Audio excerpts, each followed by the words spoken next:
Hi guys, thank you for coming back to my channel. It's your girl Zaahav again. If this is your first time coming to my channel, thank you, welcome. Don't forget to hit that subscribe button. Also, turn on the notification bell so you know when I post a video. Now today's video is really gonna be straight to the point. I know that you guys really don't like it when I beat around the bush, so I'm just gonna go straight to the point. Now today's video I'm gonna be telling you about 6 great apps that you can use to edit your videos both on your phone and your laptop. They are divided into 3 of each, 3 for phone and 3 for laptop. Now these apps I have tried myself, I've used them, and I'll tell you the one that I use currently, and I will also be telling you the one that I currently use on my phone as well. That's really about it for the intro. Let's get straight into the video.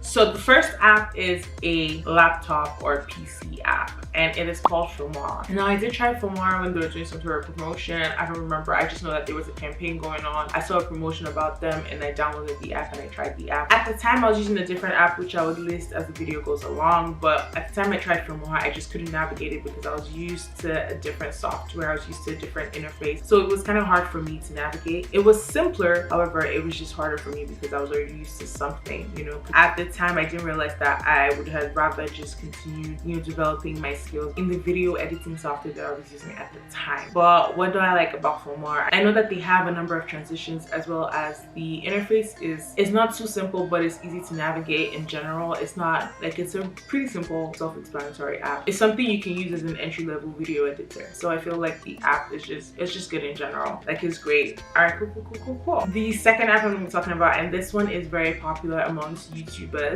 it's called Final Cut Pro.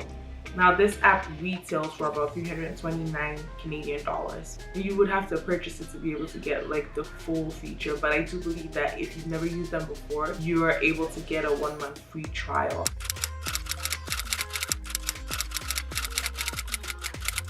Now because I wasn't sure if I was gonna like the app, I did the trial period. I just don't know how to navigate it. Like I said before, I've been using an app, so it was kind of new for me navigating Final Cut Pro. But then it was also so much like iMovie, just in a more sophisticated form. Just because I thought that iMovie couldn't do so much, I just passed on that notion to Final Cut Pro, and I didn't really like it at the time. However, like, I totally understand why people love it. It's kind of easy to navigate. Your videos are crisper and clearer in sort of a way, but one of the main reasons that I didn't like Final Cut Pro is that it took up too much RAM space while you were using it. Like, it would just be sucking up your space. At some point my computer would just be overheating and it would say you're out of memory. Like, it was just too much for me, so I opted away from that one. And the last laptop slash desktop app that I'm going to be listing is the one that I currently use, and it's called Adobe Premiere Pro. Now I've used Adobe Premiere Pro and I've evolved on my skills and I've learned how to use it, and I've continued going with Adobe Premiere Pro for pretty much the amount of time I've been on YouTube. I love navigating the software. I'm pretty much used to it right now. Like, sometimes I'm doing stuff and I'm like, oh, I didn't realize I could do this. I'm so familiar with the general interface that I cannot, like, I don't think I will move away from it, you know. And I feel like in general I love Adobe. I might eventually move to like After Effects because I want to learn like certain other things with After Effects, and I want to learn like visual effects and things. But like, for right now I use Adobe Premiere Pro because it's kind of easy for me to navigate. Most of the plugins that I use are more compatible with Adobe's. A lot of developers make plugins that are compatible with Final Cut Pro as well, but in general Adobe is something that I'm very familiar with.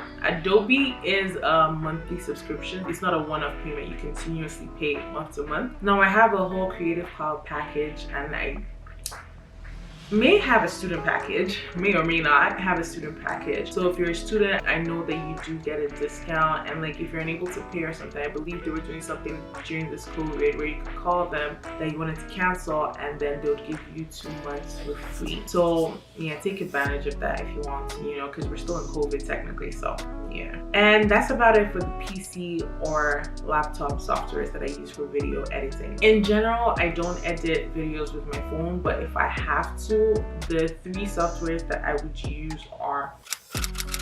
Now this first app I've tried. I don't use it anymore just because I don't even remember why I didn't. I think I switched up my phones, and then I was downloading video editing softwares, and I just kind of got used to some other 2 and I just kind of got lost. But it is a great software. I just couldn't navigate. I wasn't very conversant with it as I would with like my Adobe, and this first app is called Enlight Video Leak. It's a great software. I'm sure you've seen ads all over, and which is what made me download the app. I saw an ad and I'm like, oh okay, so I can do something this cool, and I'm like, alright, cool, and I downloaded the app. It's pretty basic, like it was easy. It was like any other phone video editing software that you would see, but it was a little more complex. It wasn't hard to navigate at all. I just like, the thing is, when you're in a certain field, you know, and you start to use a certain software and you get very used to it, it's kind of hard navigating other, like the competitor's brand,